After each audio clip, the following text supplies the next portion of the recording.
Good morning વાલા વિદ્યાર્થી મિત્રો. દોસ્તો અગેન રાણીપનું બહુ સરસ પરિણામ, અને એની અંદર પણ એ ગ્રુપના વિદ્યાર્થી હોય કે બી ગ્રુપના વિદ્યાર્થી હોય, બધા જ વિદ્યાર્થીઓ ખૂબ જ સરસ પરિણામ લાયા છે. આપણી જોડે આજે પ્રિયાંશી નામની વિદ્યાર્થીની છે કે જેનો નવસર્જન સ્કૂલની અંદર સેકન્ડ રેન્ક છે, અને ફિઝિક્સની અંદર ખાલી 6 માર્ક્સ કપાયા છે, 44 માર્ક્સ છે. જાણીએ કે પ્રિયાંશીની આજે સફર રહી 11 સાયન્સની એ કેવી રહી અને એને તૈયારી માટે શું કર્યું. Please welcome Priyanshi.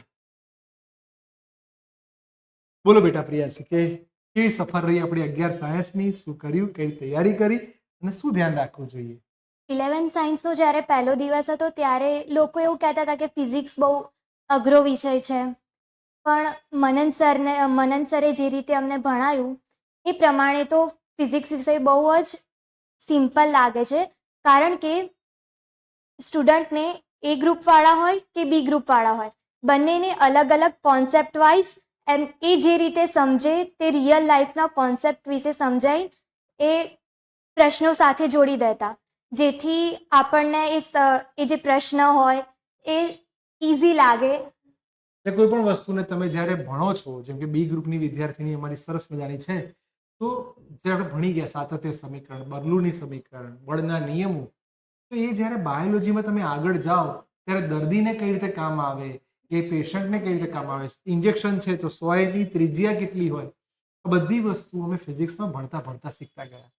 એમ બહુ સરસ રીતે આપણે તૈયારી કરતા રહ્યા.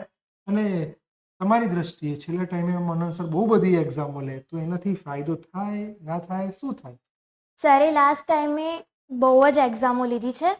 100 માર્ક્સના એવા 5 થી 6 ક્વેશ્ચન પેપર એમને સોલ્વ કરવા આપ્યા હતા, એટલે કે એમને એક્ઝામ લીધી હતી, એનાથી અમને બહુ જ બેનિફિટ થયો છે.